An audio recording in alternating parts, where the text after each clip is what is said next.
Good morning, everybody, and welcome to Living Astrology with Janet Hickox. Grab your cup of coffee or your tea, sit back, and let's chat about what is happening up in the stars above. I hope you're all having a great day so far. Uh, there are times in your life when surprises happen, right? Surprises. So, a very odd thing happened to me yesterday or last night. Not yesterday, but last night in the middle of the night. I'm having a dream, and in my dream, I'm about to discover something, some secret that's been hidden. And in my dream, I see this big flash of light. And then I'm immediately pulled out of the dream because outside a raging thunderstorm was happening. And I swear it was right on top of my house because it cracked so loud and boomed so loud. The whole house was shaking. At first, I was thinking, was that an explosion? Was that an earthquake? What was it? And certainly it was a craziness, right? Having that happen. And then literally it was 2:25 when I looked at my clock. So it was probably, I don't know, maybe anywhere from 2:22 to 2:25 that this happened. And it was just crazy because nowhere in the weather forecast did it say anything about thunderstorms. It did say rain, perhaps overnight, but nothing about thunderstorms. So it came out of the blue, scared the peep out of me and Terry and the cat. we were all a little wigged out by that. And so it was a very interesting night here. And I was trying to kind of weave it into some kind of astrological thing, like what was going on that here in this state, which we have relatively few storms like that. Would that have taken place, right? What would have been the case? Well, the only thing I can really come up with is that Mars is sitting at the gate 51. And I meant to mention that to you all last week or remind you. We've talked about it many different times, but I meant to remind everybody last week on Wednesday, I believe it was last week, that Mars moved into the gate 51 in your human design, which is the gate of shock and initiation into something, right? Into a new way of being or into, a wake up call, if you will. And certainly what happened last night qualifies as a wake up call. It was definitely a wake up for sure. And I don't know what that was all about, but it was kind of interesting to be pulled out of the dream by a bright flash of light, right at the moment of discovery, right? Gosh, I hate it when that happens. So maybe I was about to access something I didn't need to know yet. Maybe I was about to access something I didn't need to know at all. Who knows? But it was a little bit frustrating when I realized, oh man, I could have had that deep, dark secret. I could have had that piece of information. So I hope everybody's doing well today themselves. We have a lot to talk about today. We have the moon now moved into Capricorn. So we'll want to talk a little bit about Capricorn and the transits that are coming up today from that. We have a powerful Venus trine Pluto today, which I think is a very lovely, even though Pluto, the lord of the underworld, is involved. I think it gives us lovely access to some maybe new information about our relationships. And today is Wednesday, so that means we are heading off into the next house in our look at all of the houses of the astrology chart. Today, we are going to the ninth house of expansion and thinking big. So if you want to get your own personal astrology chart out, so you have it with you, so you can tell what's going on in your own ninth house and where Jupiter is in your chart, as well as where Sagittarius is in your chart, because those are some of the things that we're going to be talking about. So last night or early this morning, for those of you on the East Coast, the moon broke the void and moved into the sign of Capricorn. We know what else is in Capricorn that we're going to experience over the next couple of days is our Capricorn bunch, right? Jupiter, Pluto, Saturn, and Pallas Athena. So we have the moon making her monthly trek through that sign, and one after one, she is going to be in a conjunction with each of these planets, doing sort of a check-in on how the deconstruction, reconstruction is going in your own personal life. But we may also see some of the finer points of that issue going on in the outer world. And I'm going to have an aside here because this is so much fun to me. I often, when I'm watching television or I see commercials or I'm reading I note certain things about that match the energy of what's happening right now. And about a week ago, remember the nodes, maybe 2 weeks now, the nodes moved into the gate 45 and 26, which were both taking us into this concept of integrity. And we talked about the different types of integrity: physical integrity, structural integrity, moralistic or ethical integrity. This morning, some article caught my eye about the economy. And as I'm reading a Wall Street Journal article about the economy, up popped this ad, and it said, integrity is timeless. Integrity is timeless. And of course, when we're dealing with Capricorn energy, we're also dealing with integrity, right? Capricorn is a sign that is ruled by Saturn. And Saturn, besides being all about the form and the integrity and karma, is all about the timelessness of things, time of things. So we have the themes of Saturn. In that, we have the North Node themes, the South Node theme, I think it is actually, in our human design, all in this one ad. Integrity is timeless. I think our politicians ought to remember that, right? Integrity is timeless. So I love it when we can see those kinds of things, right? So I always watch for those things that validate, like it's almost like the ad people or the speech writers. They pick up on what the theme astrologically is, even if they're not astrologically sort of engaged. So it is just kind of one of those interesting things. So watch for those in your world, because it gives you an idea of how we are living astrology. That's what I like about that. Okay, so Mercury today is in a sextile to the moon, or the moon in a sextile to Mercury in retrograde.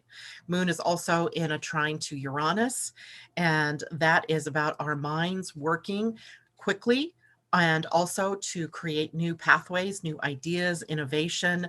But remember that Mercury is retrograde, so we want to slow things down a little bit, right? We don't want to jump the gun and assume that something is complete without really taking a good look at something before we do that, right? And I want to talk a minute about dogma. I know that's kind of random, isn't it? Dogmas about Mercury retrograde. I experienced this last week when I was getting ready to launch the Living Astrology Community Facebook page. Somebody just decided they needed to judge me over the timing, right? I was waiting for the new moon, but you're not waiting for Mercury retrograde. And at the time, it occurred to me that so many people have picked up in their regular day-to-day the message about Mercury retrograde. So on one hand, that's wonderful, exciting that people are really gaining interest in astrology and watching those transits. But on the other hand, they're using it as another opportunity for a dogma, a belief system that doesn't necessarily hold its weight in truth.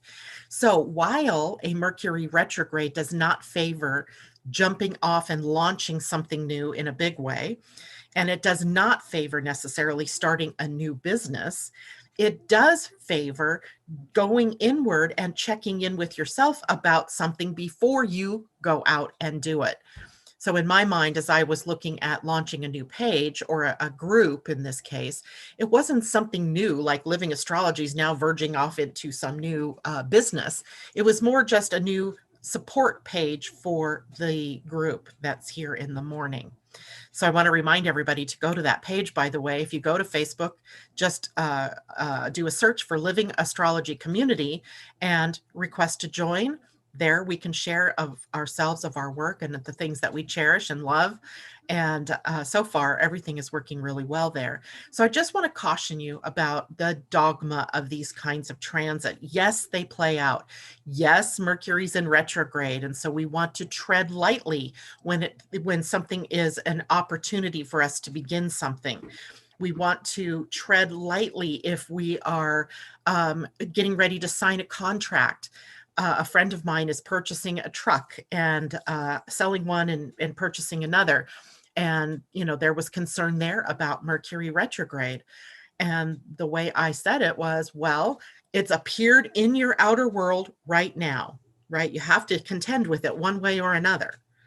So the best way to contend with it, knowing that Mercury is retrograde, is to make sure you double, triple check the vehicle, because vehicles, cars, are ruled by Mercury, and double check, triple check the contracts or the agreements. And in so doing, she discovered something had gotten left off the contract. Wow, that's the perfect use of a Mercury retrograde. It doesn't mean stop living. It doesn't mean stop doing things, because we cannot do that, right? If we did that with every retrograde that showed up, we would never do anything, because literally we only have maybe 1 or 2 months ever out of the year where there are no planets in retrograde. So gosh, people, wake up. It's not a dogma. It's more of a caution, right? Be aware, be in your body, be conscious, stay in the moment, in the now, right? And watch what's coming up for you. So even though I'm saying today is a day for innovation and ideas and unique sort of ahas may come up about how to do something, it may address something you've already had in the works. But while Mercury is retrograde, slow down the roll just a bit. Right? Don't not do it something, but maybe it's not the appropriate time, right? Doing your due diligence, checking in with yourself, your transits, and seeing what this means for you. Now, when we look at the moon in Capricorn, it has specific areas of our life that it deals with. Order and structure, right? Capricorn is ruled by Saturn. So now we have the moon in sort of a functional relationship with Saturn, even if, it isn't connecting to Saturn itself.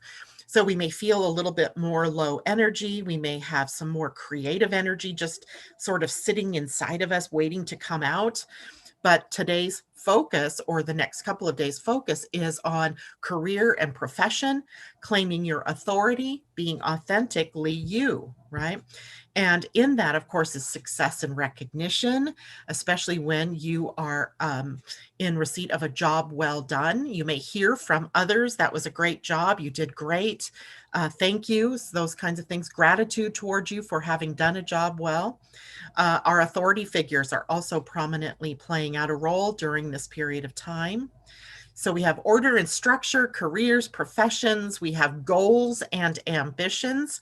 Are we taking a stepwise approach to what it is that we're trying to create? That's another big deal here. And in Capricorn, it's favored if you have the plan and then you execute the plan. So keeping in mind for the next couple of days, that's the energy. And of course, the moon is going to make that known to us as by one, she is going to connect with each of those planets over the next day or two. Now, this morning, unfortunately, our Asa has a migraine and isn't joining us, so I will have to do a better job of going back and forth to see who's out there. Let's just send lots of love and healing energy outward toward Asa to help her get through this time. Amy Energy, good morning to you. Tati, good morning. And Joshua, it's good to see you. Morning from Michigan. What's up in Michigan? Amy and Ingrid, good morning. And Leilani, good morning. And Courtney Menard, hello. She says, Mars is sitting at the exact degree as my South Node too. So Mars is also in retrograde, Courtney. So this is about determining what is your vision, right? Can you imagine what comes next, right? How are you going to make it bigger, better, more important? How are you aligning with your values, etc.? Ursula says, good morning. I know I had it up, Ursula, but then it didn't look right. It didn't feel right. So I just like 1 second before I went live, I pulled it down. And so I didn't have a chance to fix it, do anything. So yeah, this is what I look like. Leslie Zuber, good morning. She says she's happy to be here this morning. Good morning, Debbie Tibbetts-Tumiel and Michael Watley. Good to see you. Mimi says, good morning, everyone. And Courtney also says, I have a stellium in my 9th house. So you're going to be right in alignment with what our information is today. So we'll maybe have to take a look at your chart as a possible model of what goes on with the 9th house. Jennifer Peachy, good morning to you. I love the little sunflower emoticon. Okay, let's see. I will try to come back and answer questions without Asa here. It could be a bit of a challenge for me, but hey, I did it before there was an Asa, right? So I will try to do that and make sure I get questions. So next, before I get into the 9th house, I want to talk about the major transit of the day, which is Venus in a trine to Pluto. So Venus, as you know, is in Virgo. She's in the later degrees of Virgo, as Pluto is in the later degrees of Capricorn, both of them in earth signs. So of course, earth signs, or the same signs in the same element, are in a trine relationship with one another, a 120-degree angle between those planets. So we have a smooth flow of the energy then between Venus and her representation of our values, of our relationships, of love energy.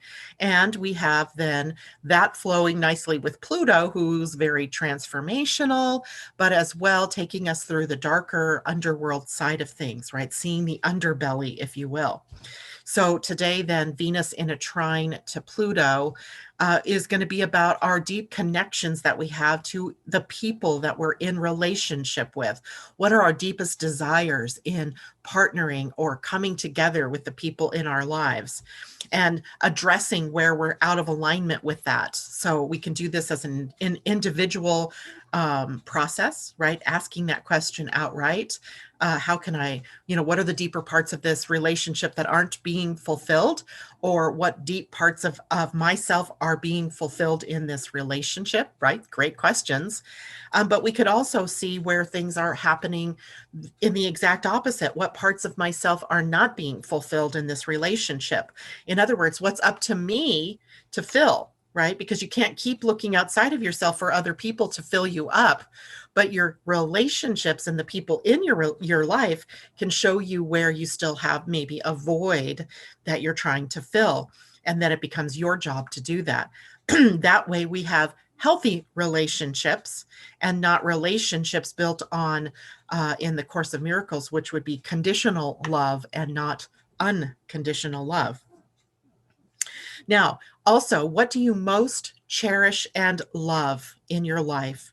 Focus on that, right? Focus on what you really truly cherish, what really fills you up and makes your heart break open, right? That's what you want to focus on. And then understanding that what you're focused on is what you're forming in your life. That's what's showing up in your life. So if you like what you see forming in the outer world of your life, then your mind and your heart are aligned in a positive way. If you don't like what you're seeing building up in your outer life, or specifically in your relationships, then likely it's showing you where your focus is out of alignment with your heart and mind maybe are not quite in alignment. Mind is telling you one thing, heart's telling you something else. They're diverging, not converging. And it is a call then to be more in alignment with what it is that you really want in your life. As such, then this kind of transit gives us the opportunity to create win-wins with one another and not win-lose. Right. So today is an energy, and it's been in effect probably since about yesterday through today, likely through tomorrow and the next day even. So we have probably until Venus does the trine with Saturn, which is on Saturday. So we may have this sort of thought going on for us. How do our relationships support us? How don't they support us? And all of that. But win-win is possible. That's the whole thing here, is to understand. And also this particular transit gives us insights. We gain insights into the inner workings of the relationships that we have in our lives with your spouse or significant other, with past spouses or past significant others, and also other members, other people that you're in partnership with or that you find yourself closely aligned with in your world.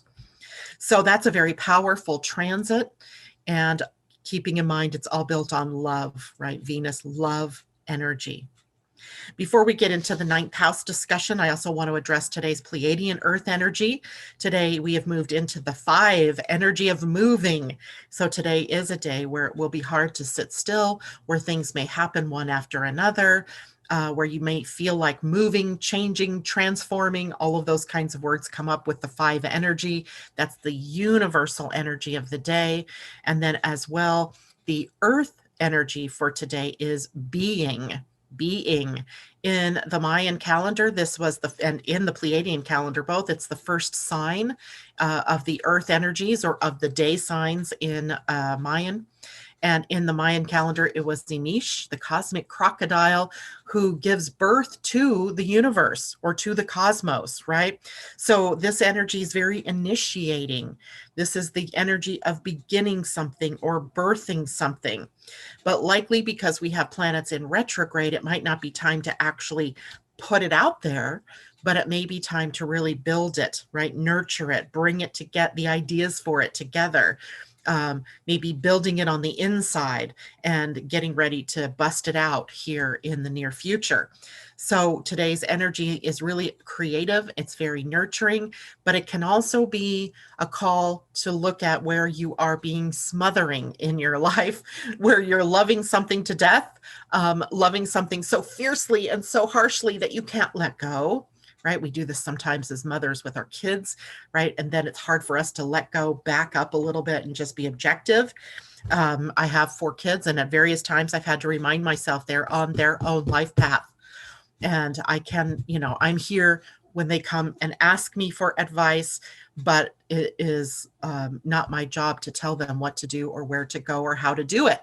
So there may be struggles like that within us on a day like today where we can see the handwriting on the wall of where our kids are going wrong, or where someone in our life that we truly love is going wrong. We might feel like we need to address that, but is it your job to do that?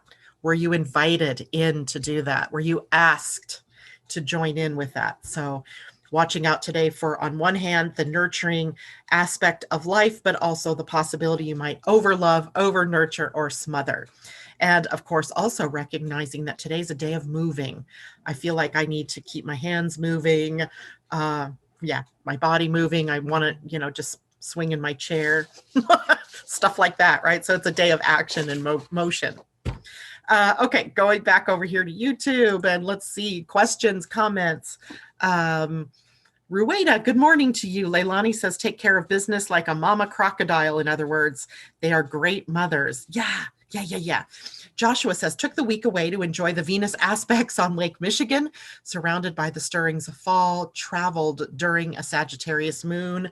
How appropriate, right? How appropriate to expand your horizons during a Sagittarius moon and to travel. Now, any other questions here? I don't see them. That's great. So today we are going to be talking about the 9th house. And I did it again. Oops, I did it again. Just call me Brittany. I did not do an artist's rendering of, no, I just want to open it. Open. So I'm going to share my screen and show you what we're going to be talking about, even if it isn't highlighted and all prettied up, because it gives us an idea of what it is that we're talking about.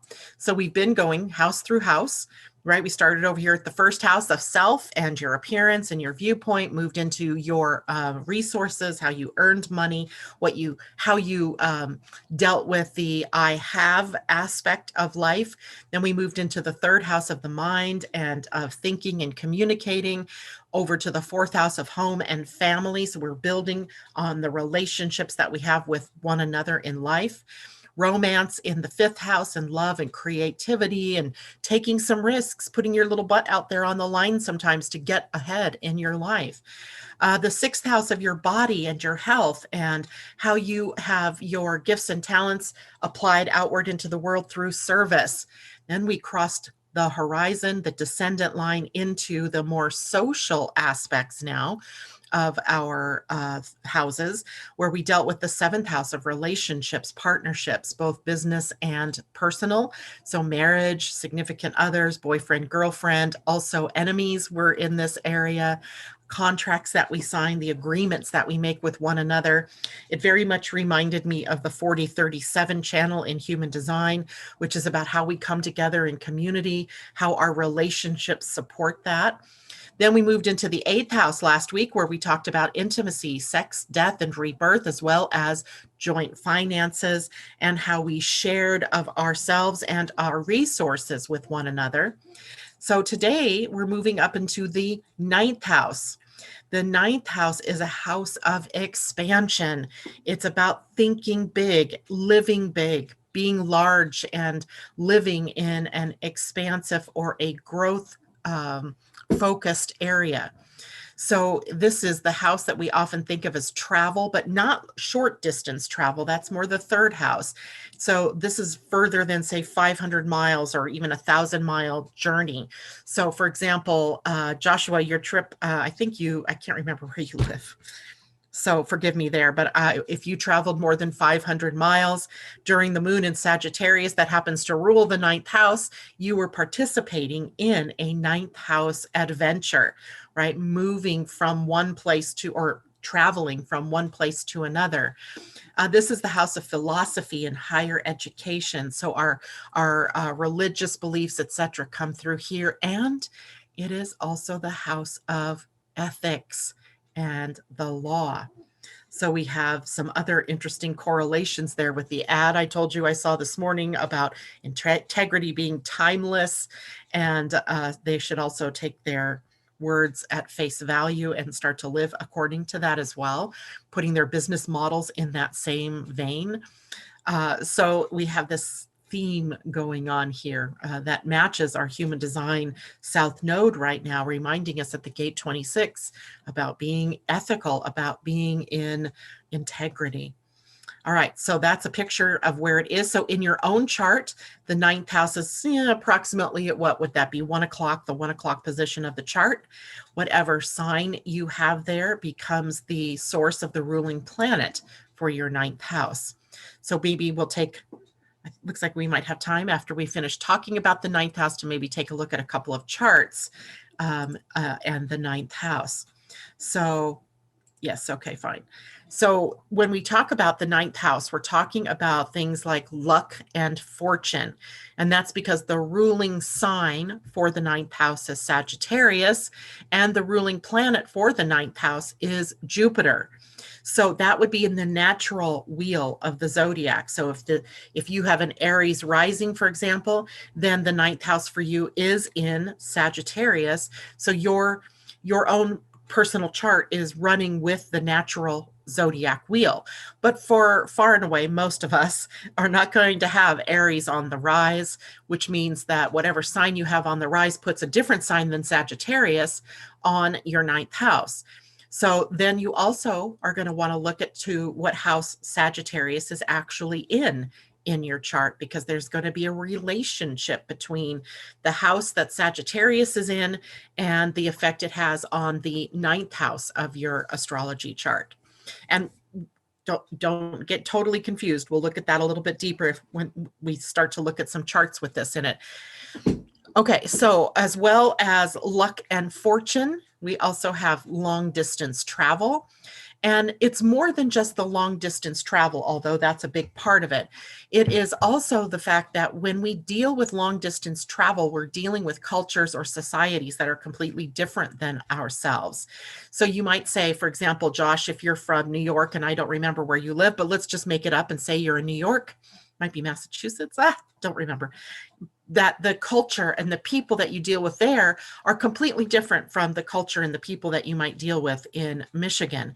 So even though we're in the same nation, we're completely different culturally or societally, right? We have common things that we have because we're US citizens, let's say, but we also have different ways of being. We have different geographies. We have different seasonal type things happening. We have different groups of people who originally settled in that state that have affected the culture. So even when we're traveling, what seems like a fairly short distance, 500 miles, really not all that big of a difference, we definitely see or feel the difference, the foreignness of being in a different place. And so that ends up being something that affects us in an expansive way. So the ninth house, always thinking about expansion and learning something different, right? Expanding our horizons, if you will. Higher education is also ruled by the ninth house. So if you take higher education, traveling, and dealing with foreigners or foreign different cultures, this is about expanding our global awareness, right? Our curiosity of the world drives us to go and experience other places, right? Other societies, other cultures. to move outward from, our own limited viewpoint here. Now, also the ninth house and Sagittarius to some extent as well rules philosophy. It rules religion. It rules our beliefs, right? Our beliefs, the cultural beliefs, the societal beliefs, the religious beliefs, philosophy beliefs, and science, right? We put science in there as well. Science has a need to deeply understand the outer limits of something, right? So would it surprise you to know then that someone like Albert Einstein had Sun, Mercury, and Saturn all in his ninth house, right? He was stretching the outer limits, taking us from the known world into the quantum of things, right? He was pushing us to look beyond the limits of our universe and what we could see, and understanding that through mathematics and physics.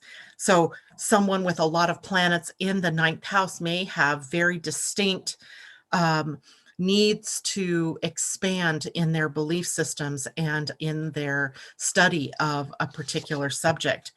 If we look at philosophy and religions, it's the search for meaning beyond what we see here. There has to be more than just what this every day I go to bed, I wake up and I do my work, and then I eat my dinner, and then I go to bed and I get up and I do it all again. Wash, rinse, repeat.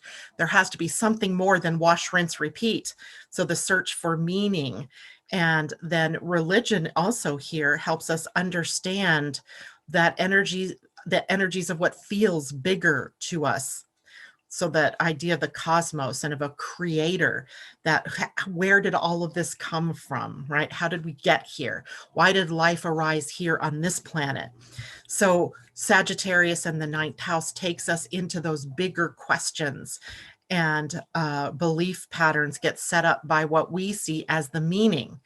And that meaning that we see may be very conditioned in us. This is also a house that can be conditioned by the culture that you're raised in, the religion that you're raised in. And that is, sort of like a filter through which you see the world. Now, the greater idea here is about freedom, right?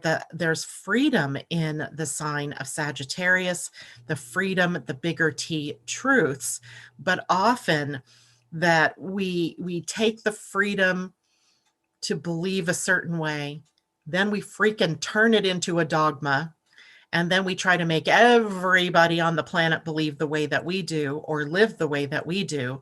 So you can see that this particular house, being both expansive in nature and looking at the world at large, but also trying to find meaning through what your own beliefs are, can set us up for a bit of a conundrum. So the ninth house can often show where you are in your own life facing issues of wanting to expand, but bumping up against your own limitations or your own limited belief patterns.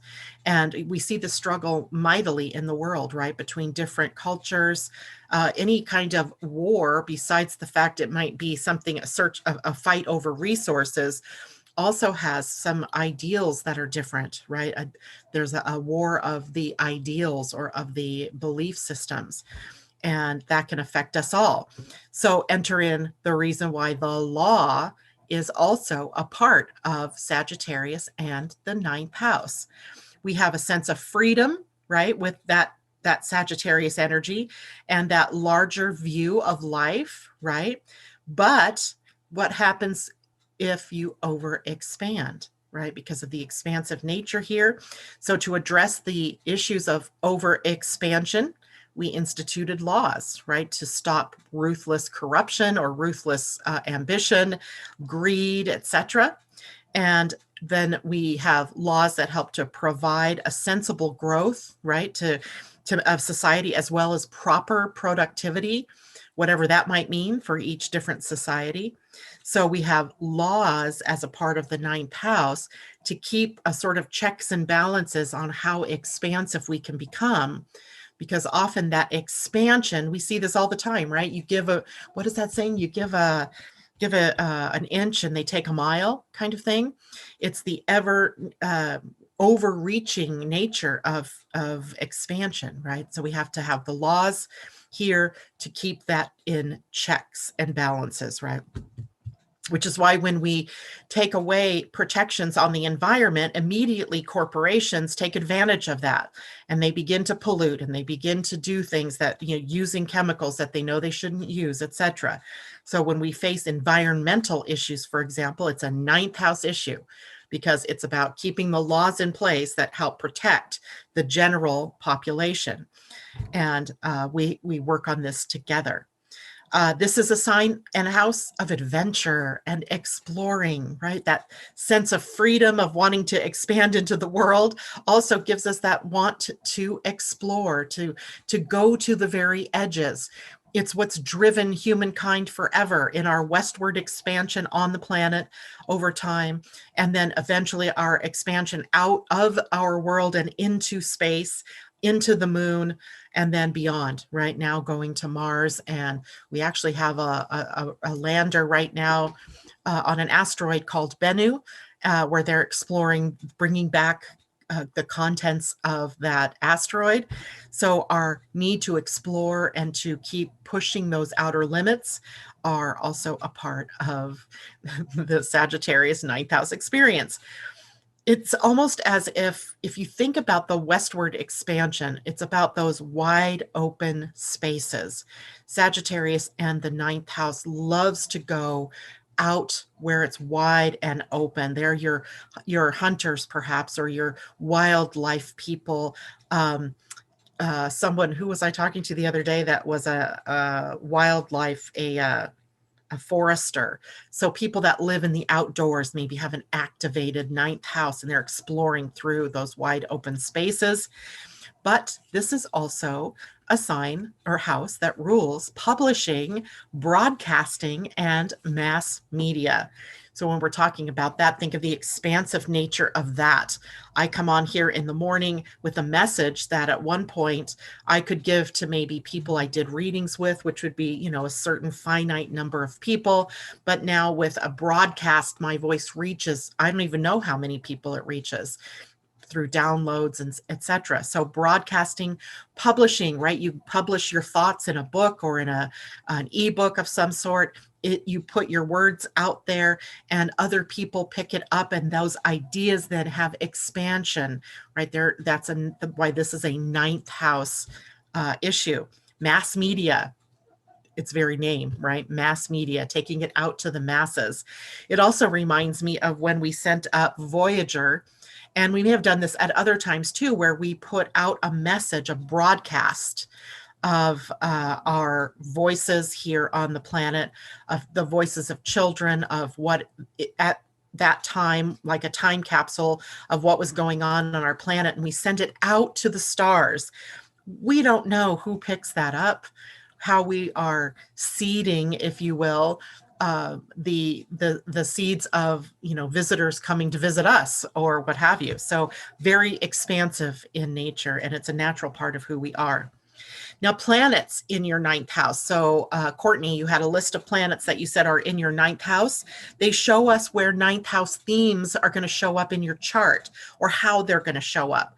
So when you have, for example, Einstein, because right now I don't remember all the planets you said, Courtney, but when Einstein had the Sun, Mercury, and Saturn in the ninth house, not only was he looking at not only did he have the skill set to be able to utilize his mind in a way that was expansive or growth oriented, with Saturn there, he was going to be very sure that he was able to bring those words into the publications of the time, right? To be able to form them into theories, or to be able to have the facts and the experiments that backed it up, and then to publish that information out there for scientists and then also for people in the world. So Saturn there giving him not only the discipline, but the vision also to be able to put that out there into the world.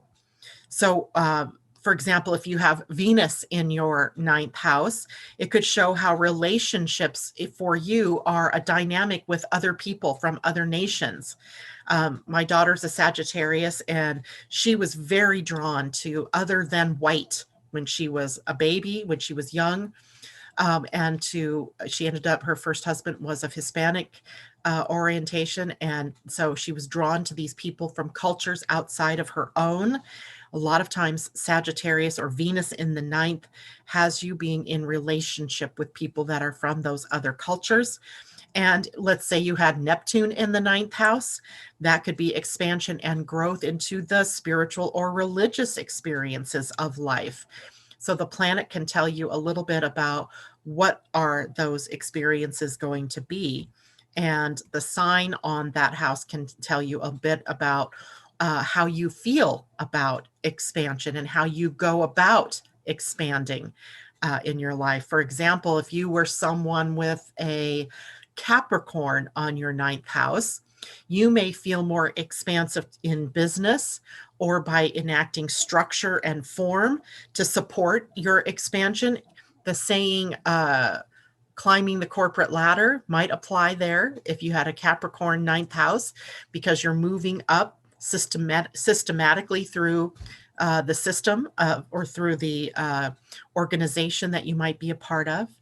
If you have the sign, see, I have the sign Pisces there, Pisces and spirituality, right? So my expansion has all been through metaphysics and through spiritual vision, through psychic experiences, through every kind of imaginable thing that shows me that there's something more in the world, something more than just the physical. So that gives you an idea then of the ninth house nature. Everybody has a ninth house. You all do. And you all have Sagittarius somewhere that helps support that growth and expansion of your ninth house. All right, so I'm heading back over here to see questions. And Kathleen, Pauline, what is a stellium? Good questions. Okay, I'm going to back up just a little bit and see, make sure I didn't miss somebody. Joshua, yep, St. Louis is home. So is that still 500 miles? St. Louis is Missouri. I would have bet that's still more than 500 miles away. And Leilani, Amy, good, this action and motion needs to help me clean my messy house. Yeesh, me too. I'm getting ready to go away for the weekend, and I'm going to have house guests here, which means for me, because I have the moon in Virgo, that it has to be perfect before I can leave my house to somebody else being here. So it's pretty funny. So I'll be working all day today. Amy Energy says, ooh, I have a Gemini stellium in the ninth house. So I saw a question by Pauline about a stellium. A stellium just means you have 3 or more planets in the same sign or in the same house. Because I'm using whole signs right now, I see very little of that happening where, there's no crossover between the houses. So what's in the sign is in the house. And I like it that way. It makes so much more sense to me, the way that rolls. So for me right now, I'm really enjoying that the house and the signs are the same. So if you have 3 or more planets in the same place in your chart, that is what we call a stellium. It just puts more focus and time and energy into the nature and the doings of that particular house in your chart. Michael Watley says, I have Neptune in my ninth house. What does that mean?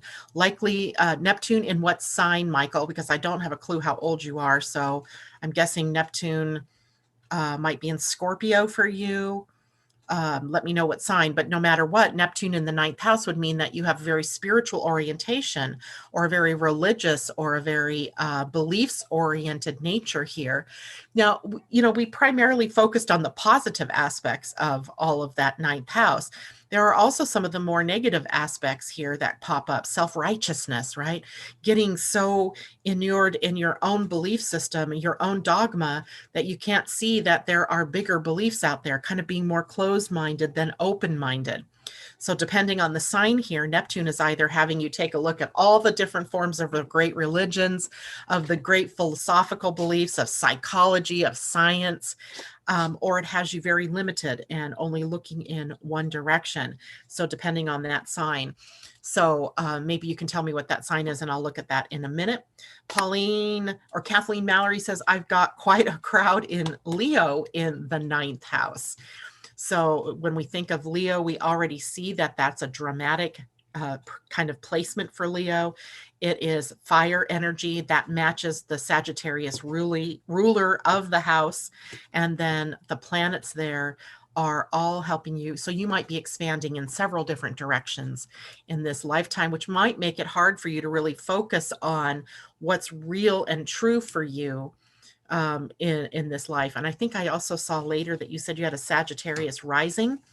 And so Sagittarius means your viewpoint always, Sagittarius on the rise, is always going to be about thinking big, about that expansion, right? About looking to growth and opportunities. And it's very important then when you have a lot of planets there in the ninth house to look at the personal aspect of each of those planets, even if they're outer planets, looking at the personal, because the ruler is in the house of your person, right? You personally. Okay, Josh, Sagittarius is my 11th house. Big dreams, right? Big dreams, big hopes, big aspirations, a vision of something bigger, and then movement along those lines. What do you want to grow into? Jennifer Peachy, I have nothing in my ninth house, Sagittarius on the first. So if you have Sagittarius on the first, what's on the cusp of your ninth house is going to tell us a bit more about how you grow, because that sign has a ruling planet.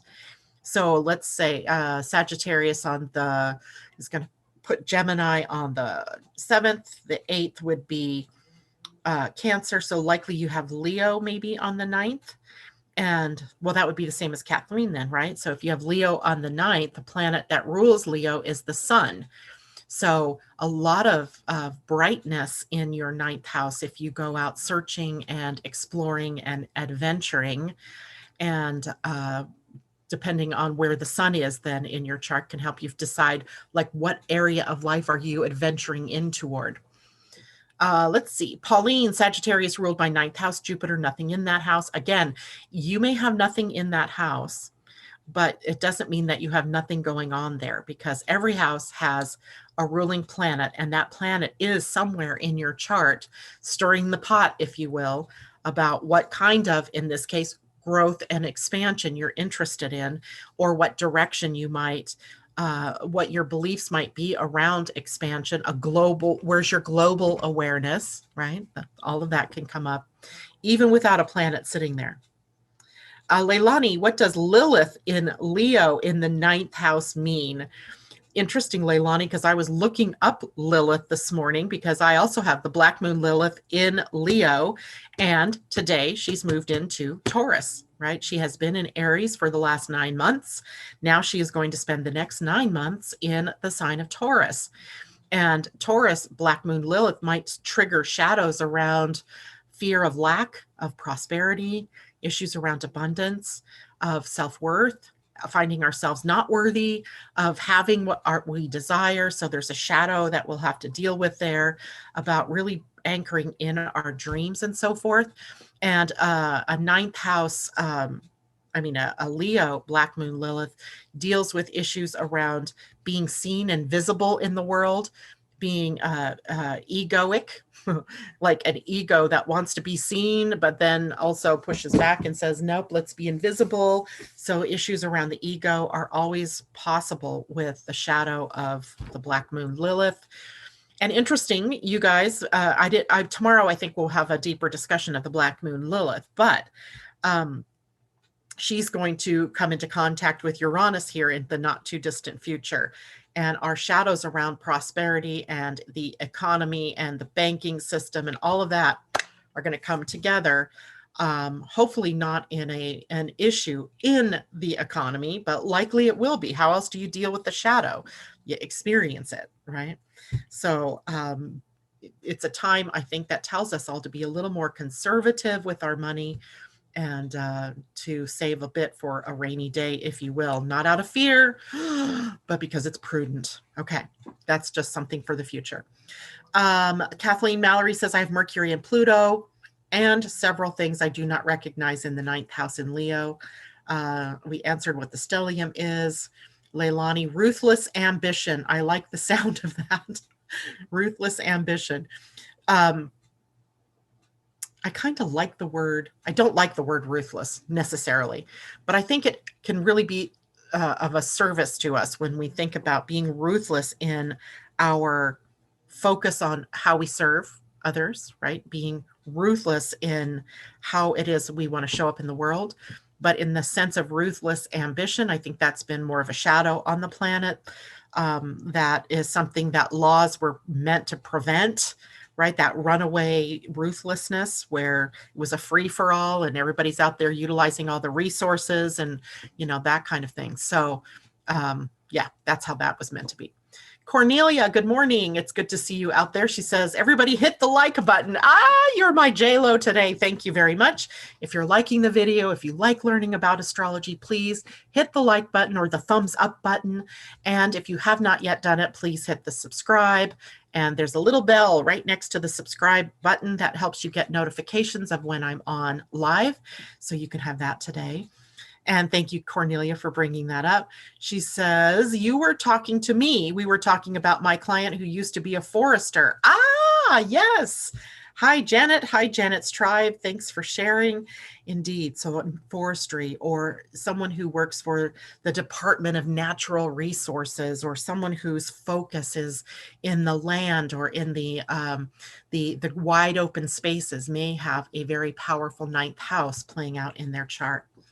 Amanda J, I have Venus in the ninth, and that's so true. My ninth is in Capricorn, building business relationships for you, that you are designed to move up through the ranks, if you will, in the particular world that you are in.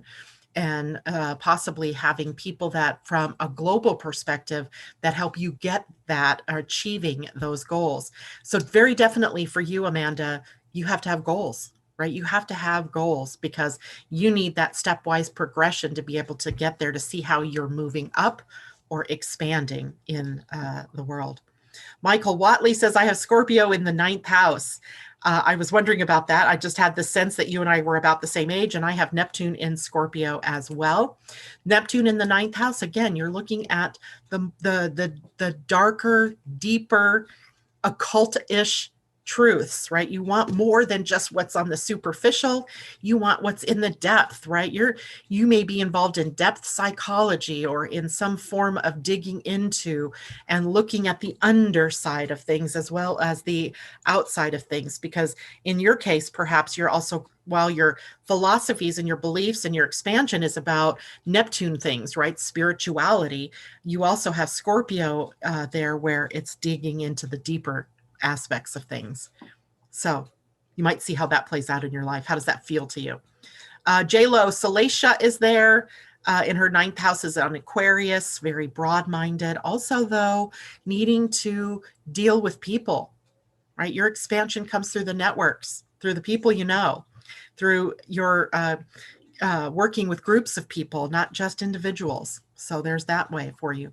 Mimi says North Node in the ninth, which is Sagittarius, right? Because Mimi, you have Aries on the rise. So do you, Cornelia. So you both have Sagittarius in your ninth house. So by nature, you are expansive.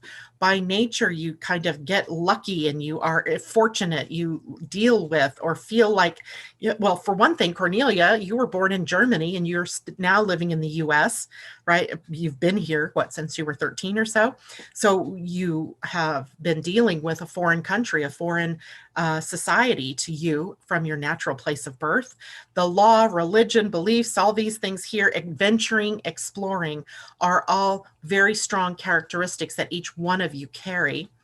Mimi, with your North Node there, that is your destiny. So your destiny is to move more and more to expansiveness, into that opening up to the bigger realms, right? To moving yourself from maybe one artistic, I know because you're an artist, maybe from one artistic expression to the next, right? Beginning with, color and how that applied to silks and to fabric. And now I see that you're doing those same things with colors in baskets and weaving. So your each thing is building upon another for you to express your artistry in expansive ways, right? Let's see, Christine Buckingham, Mars Capricorn, and Saturn Sagittarius in the ninth house. Always hit the like button as soon as I find you live. Thank you, Christine. I appreciate that so much. So definitely, you're probably looking at a chart, Mars Capricorn and Saturn Sagittarius in the ninth house. So So you're using a chart that's probably Placidus, maybe one that I sent you earlier before I decided to do whole sign.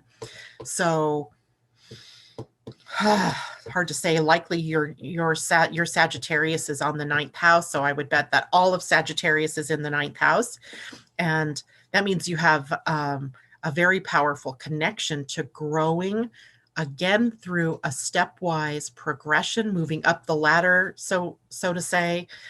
Even if you're not working in a corporation, it's about having a plan and following the plan, right? And when you're following the plan, you're executing growth and expansion in a very specific direction. And that's right, perfect for you. Amy says, I have Jupiter in the 9th with the sun in Aries. There may be a trine to Mars. So if we look at Mimi says, LOL, busted in a good way. Also works with my manifesting generator human design. Oh, which reminds me, yesterday, you guys, I totally misspoke. I told you all that projectors were called, I called them something, calibrators. Those are reflectors, right? The reflectors. The projectors are actually called orchestrators. So remember that now. Debbie and some of my other projectors out there, you're now called orchestrators. And if you're a reflector, you are a calibrator. So, okay, mixed that up yesterday. Sorry about that. So Amy, let's go back to your question. I have Jupiter in the 9th with the sun in Aries. So a very bold person here. You're really meant to sort of push the edges of boundaries and to move outward.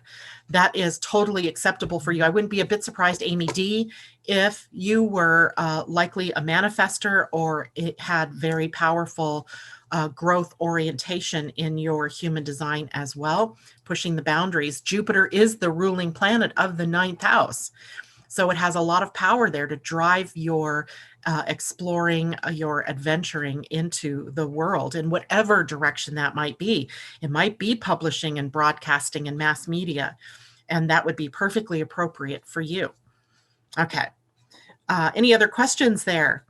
All right. Let's see, what time do I have? Oh, it's already 9 o'clock almost. Gosh darn, time goes by fast.